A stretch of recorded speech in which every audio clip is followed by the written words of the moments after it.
Buenas noches y bienvenidos a Signo Pesos, la economía al alcance de su pantalla. Estos son los temas claves de hoy. Las consideraciones del Comité de la Regla Fiscal. Este organismo autónomo se pronunció sobre los avances y preocupaciones que se reflejan en el plan financiero que el Ministerio de Hacienda presentó en diciembre pasado. Preocupan algunas reformas, la deuda estatal y la sostenibilidad de los ingresos y gastos de la nación. Nos acompaña esta noche Juan Pablo Córdoba, presidente de este comité. Se agita la polémica por la reforma pensional. El gobierno sigue evaluando propuestas para incluir en este proyecto que se llevará ante el Congreso en marzo próximo. Hay contradicciones dentro del gobierno sobre la posibilidad de subir la edad de jubilación. Analizaremos estos temas con Oliver Pardo, director del Observatorio Fiscal de la Universidad Javeriana. Congelan las tarifas de los peajes. El gobierno expidió el decreto que mantiene sin incrementos los precios de los peajes a cargo del INVÍAS y también de la Agencia Nacional de Infraestructura. En minutos les contaremos todos los detalles.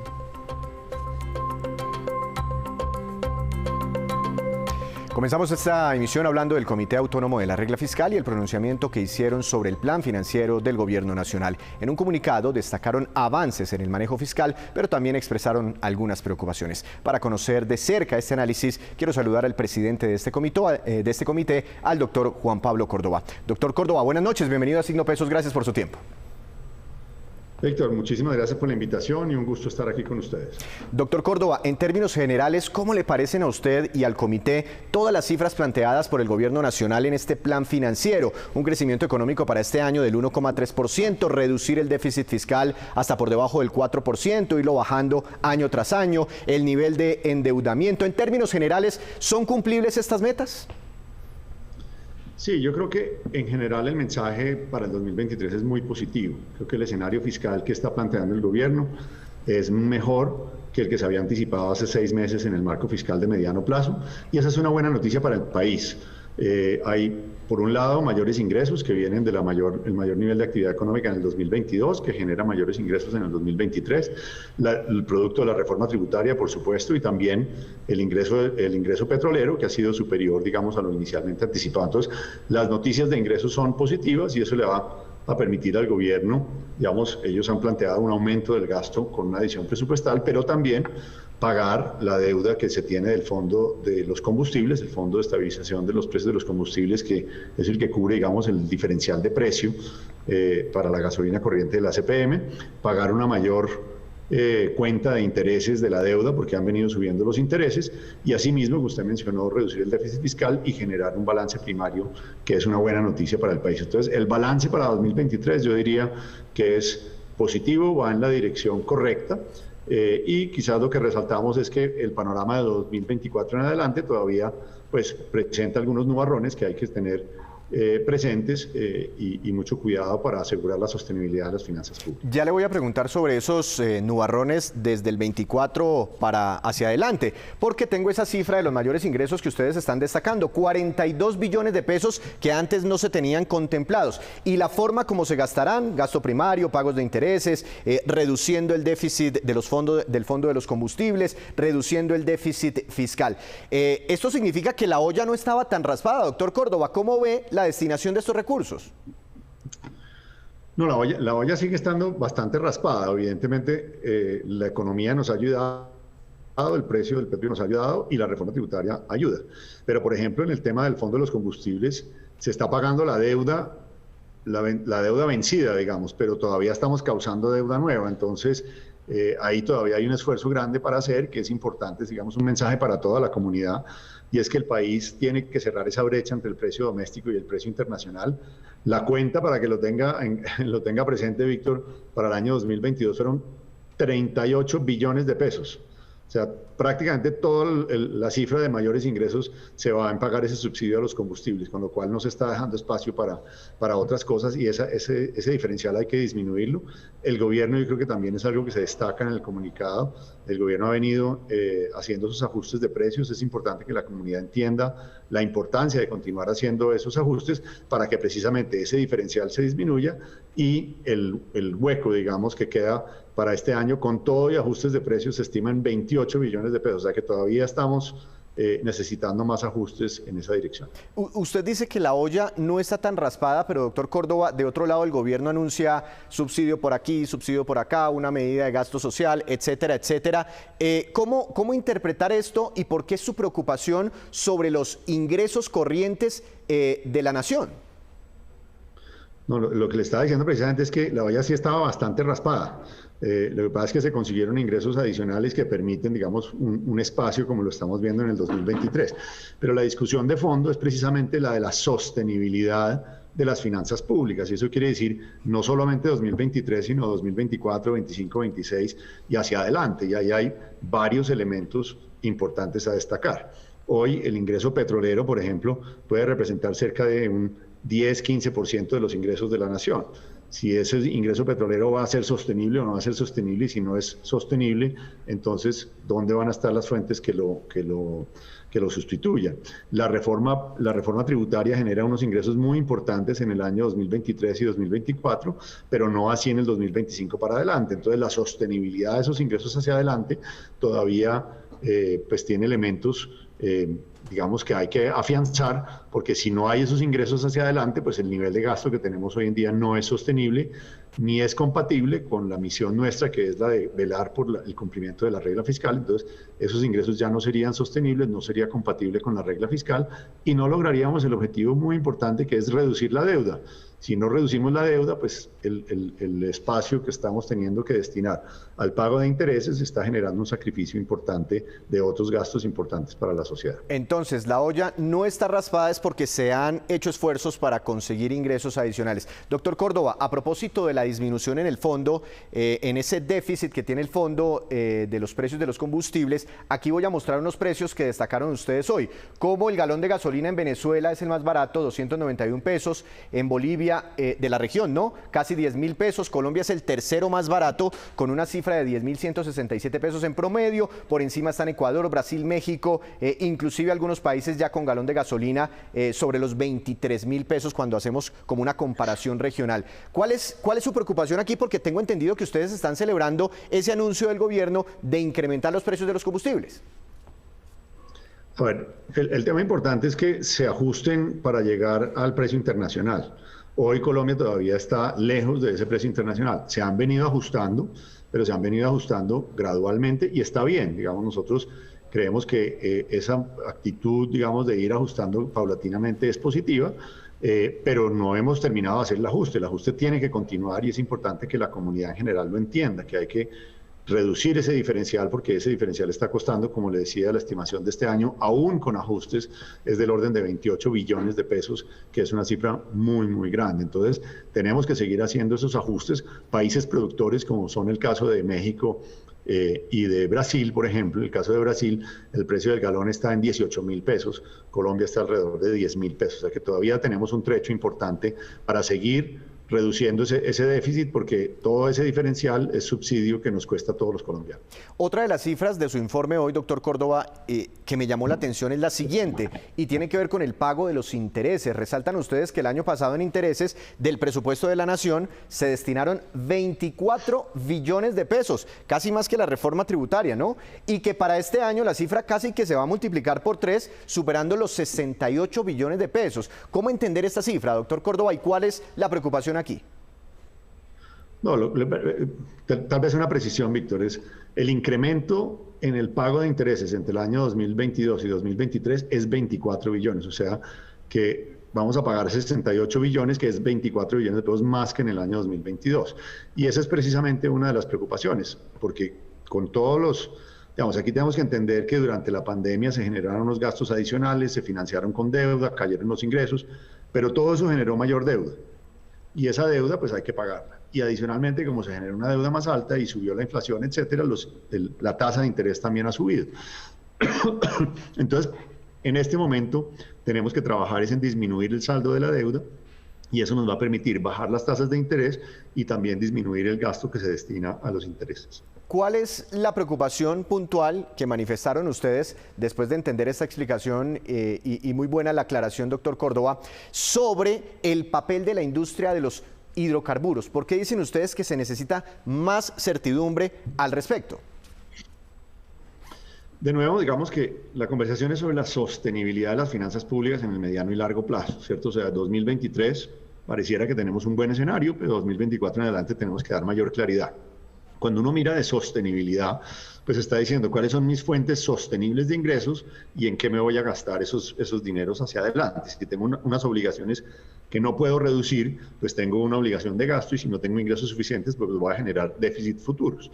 Entonces, la sostenibilidad de la deuda radica en que podamos tener pues esas cuentas balanceadas entre ingresos y gastos hacia adelante.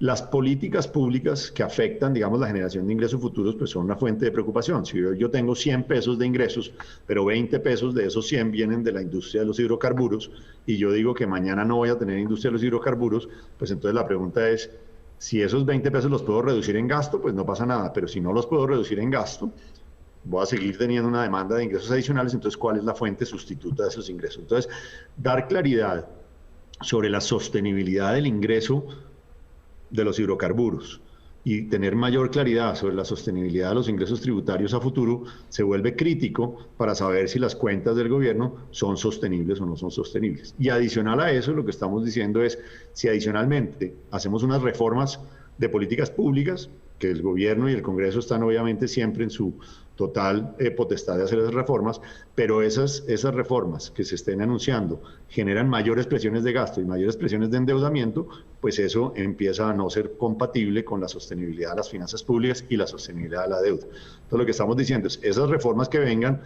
muy bien, pero es muy importante que se identifiquen las fuentes de financiación de esas reformas y muy importante que no aumenten la deuda del gobierno. ¿Se refiere usted particularmente, me imagino, a la reforma pensional y no sé qué, a la de salud y a la reforma agraria? En general, digamos, viene el Plan Nacional de Desarrollo, que viene con obviamente unas ambiciones de inversión importantes, viene la reforma de la salud, viene la reforma de pensiones que se han anunciado y que potencialmente pues, van a tener mayores erogaciones a cargo de la nación. Entonces la pregunta es cómo se va a financiar eso, porque creemos que no conviene es que sea a cambio de mayor deuda del gobierno, porque ya estamos con un nivel de deuda suficientemente alto y con unas tasas de interés muy altas. Doctor Córdoba, muchas gracias por esta explicación. Que tenga una noche.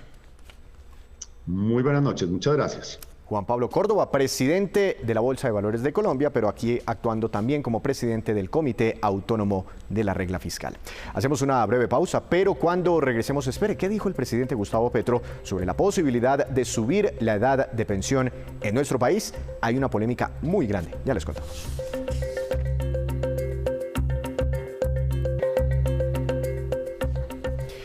Regresamos a Signo Pesos, gracias por continuar con nosotros.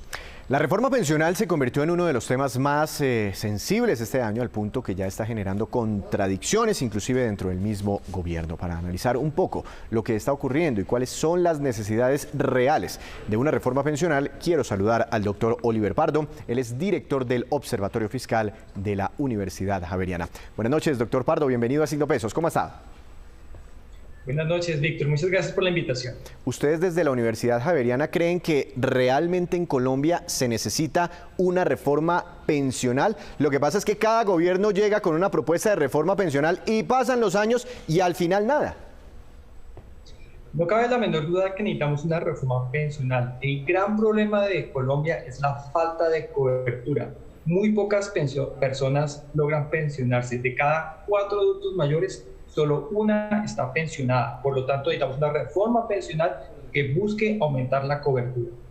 Claro, y es que aquí tengo muchas de esos problemas que expertos como usted y otros en el sector pensional han manifestado tiene nuestro sistema actual. Por ejemplo, por cada pensionado hay 4 cotizantes. Hace muchos años la relación era mayor y hacia adelante se espera que sea menor y eso, pues digamos, pone en aprieto la sostenibilidad del sistema. Lo que decía usted, 1 de cada 4 mayores puede garantizar una pensión. Los demás prácticamente quedan por fuera de ese beneficio. Además, tenemos temas preocupantes como el enorme déficit de Colpensiones, se estima que está alrededor del 4% del Producto Interno Bruto, en fin, y que los subsidios que reciben muchas pensiones altas, la gran mayoría de los subsidios precisamente son para personas adineradas.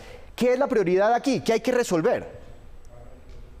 Pues efectivamente existe, además del problema de cobertura, existe el problema de la sostenibilidad y el problema de la regresividad.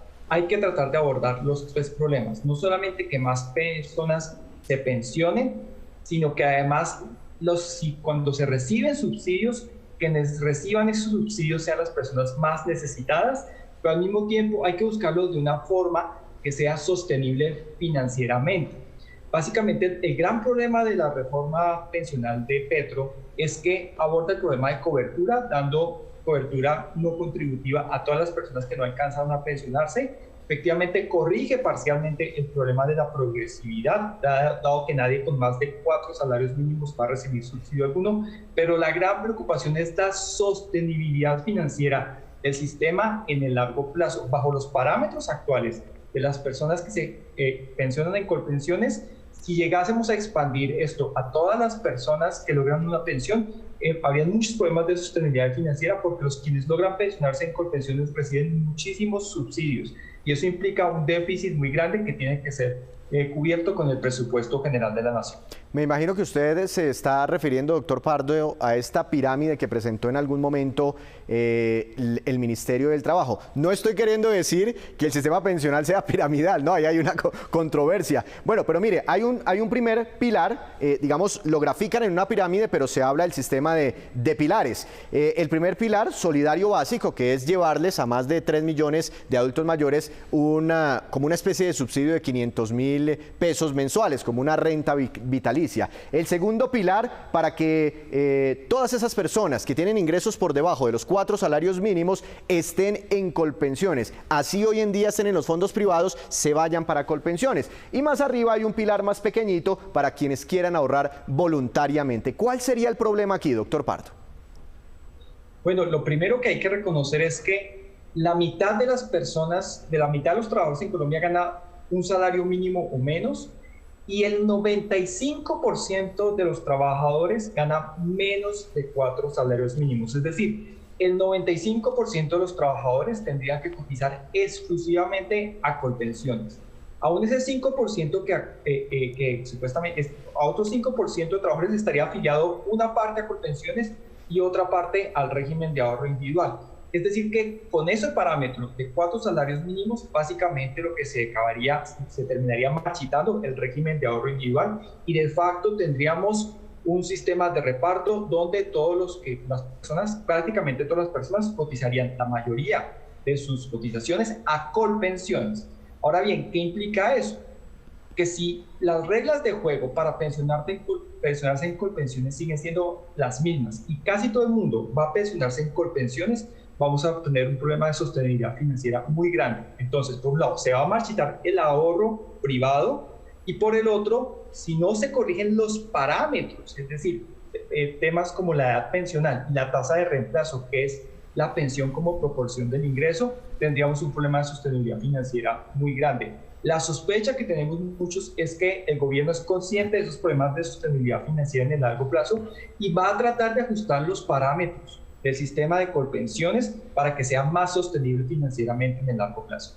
Es que sobre los parámetros, el gran tema y la gran controversia en la jornada de hoy, y para ello voy a mostrar aquí en la pantalla parte de una entrevista que entregó el ministro de Hacienda, José Antonio Campo, al diario El País de Cali, donde le preguntaron, ¿una reforma pensional puede realmente tener impacto si no se aumenta la edad de jubilación? Y él respondió textualmente, ese es un tema que discutiremos y llegaremos a un punto de vista del gobierno. En la mesa de negociaciones está presente el tema. Y más tarde respondió a través de su cuenta en Twitter, doctor Pardo, yo no sé si usted lo vio, el propio presidente Petro, diciendo, primero renuncio antes de subir la edad pensional. No sé si usted vea como contradicciones dentro del mismo gobierno, y si ese parámetro de la edad, como ya lo dicta aquí el jefe mayor del gobierno, no se va a modificar, ¿cuáles parámetros sí podrían moverse?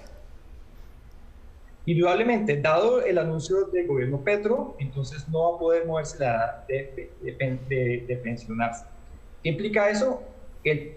Hay solamente 2 parámetros que pueden moverse. Uno es la tasa de cotización, qué porcentaje de nuestro salario cotizamos. Sería muy difícil aumentar la tasa de cotización, dado los efectos que eso puede tener sobre la informalidad.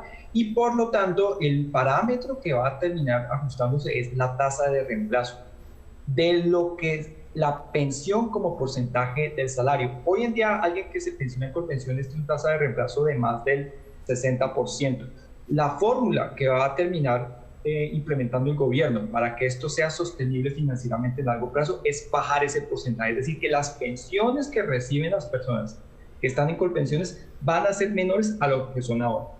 Claro, doctor Pardo, yo sí quisiera centrarme sobre el parámetro de la edad, porque si llegó a la mesa de negociación, como vimos en la respuesta del ministro Campo, es porque alguien lo propuso y porque alguien cree que es importante. Claro, de acuerdo con usted, ya el presidente Petro borró esa posibilidad, ya no hay posibilidad de elevar la edad de pensión en Colombia. Pero ¿por qué sí se debería por lo menos contemplar? ¿Por qué alguien lo está contemplando? ¿Por qué alguien lo está analizando? ¿Por qué sería importante? Precisamente porque la sostenibilidad financiera implica lo siguiente: si queremos pensiones altas, necesitamos que la edad de retiro sea alta. Si queremos que la edad de retiro sea baja, necesitamos que las pensiones sean relativamente bajas. La sospecha es que el gobierno va a terminar optando por la segunda opción. No va a mover la edad de pensión, pero la pensión va a ser más baja de lo que es ahora para las personas que se pensionan en Colpensiones. ¿Cree usted que hay ambiente para pasar una reforma pensional este año? Se acercan elecciones regionales, el tema político se va a complicar. ¿De qué dependería que fuera un éxito? Es que este es el gran punto. El gobierno ha sido muy tímido a la hora de tratar de manifestar que cualquier reforma pensional requiere sacrificios, especialmente si se le quiere dar un subsidio a las personas que no logran una pensión de medio salario mínimo. Ese propósito es loable, pero lograrlo implica sacrificios.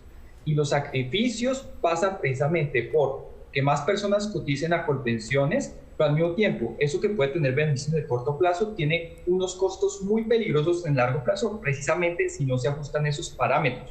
Y al gobierno le falta pedagogía para tratar de explicar los sacrificios necesarios. La gran inquietud es, una vez se presente la reforma pensional en el Congreso y se logre visualizar cuáles son los sacrificios que tenemos que asumir los colombianos para que el sistema sea sostenible financieramente en largo plazo, quién sabe si se le vaya a enredar políticamente la reforma pensional del gobierno.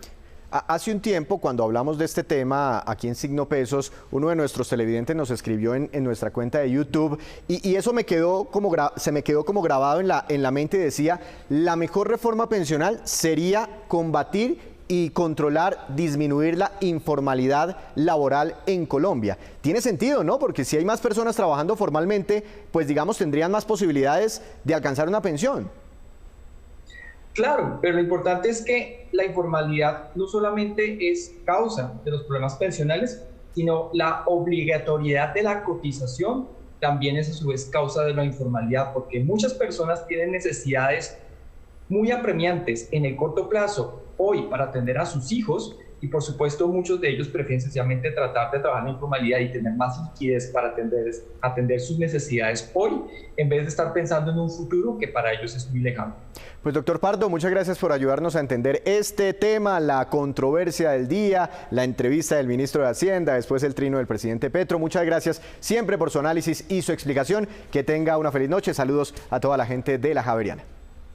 Gracias, feliz noche. Uno de los temas más importantes, sin duda, para este 2023, la reforma pensional. Hacemos otra breve pausa, ya les contaremos que el presidente de la CUT precisamente se pronunció hoy sobre este tema pensional y la posibilidad de subir las edades de jubilación. Ya les contamos.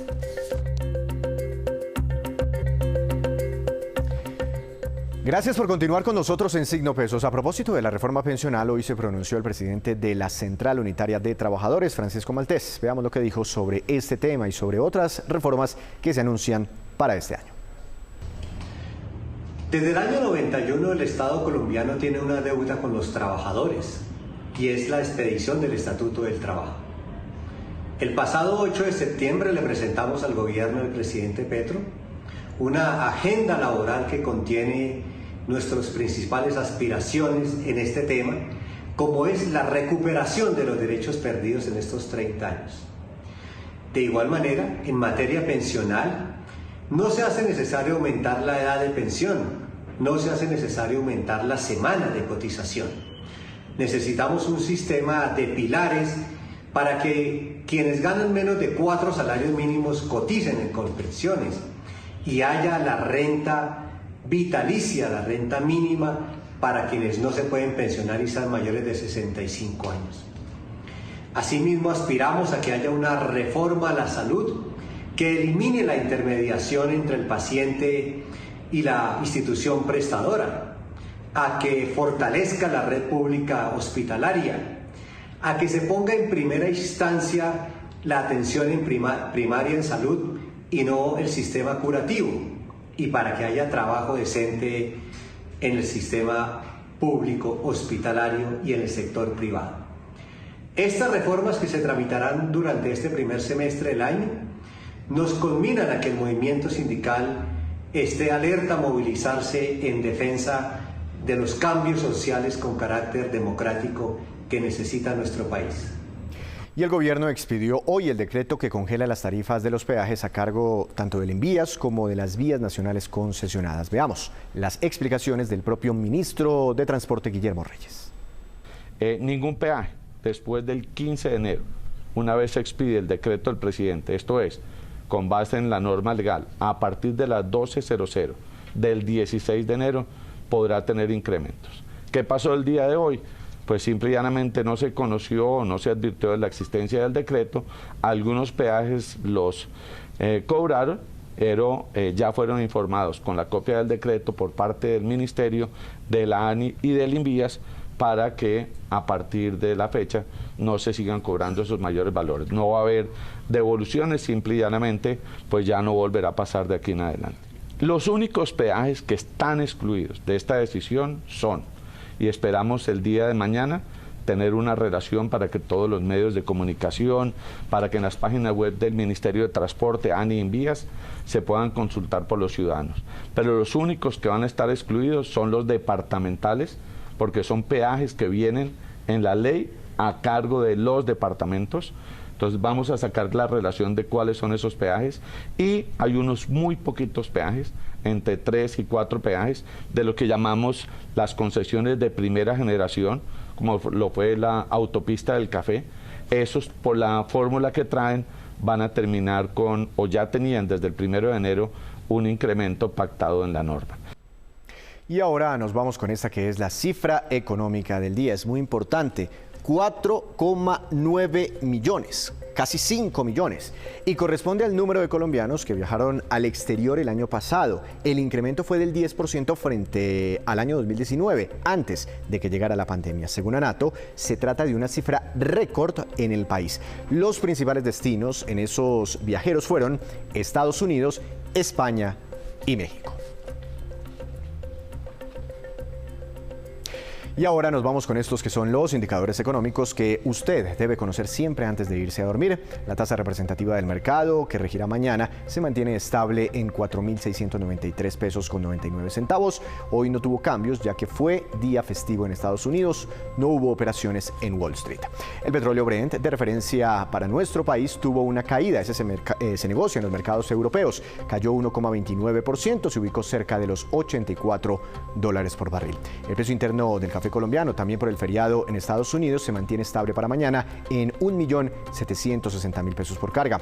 El índice MSCI Colcap de la Bolsa de Valores de Colombia tuvo una caída de 0,17%, acción más valorizada, la del Grupo Éxito, con una ganancia de 1,1%, la acción que más cayó, Grupo Aval, tuvo un retroceso de 4,65%.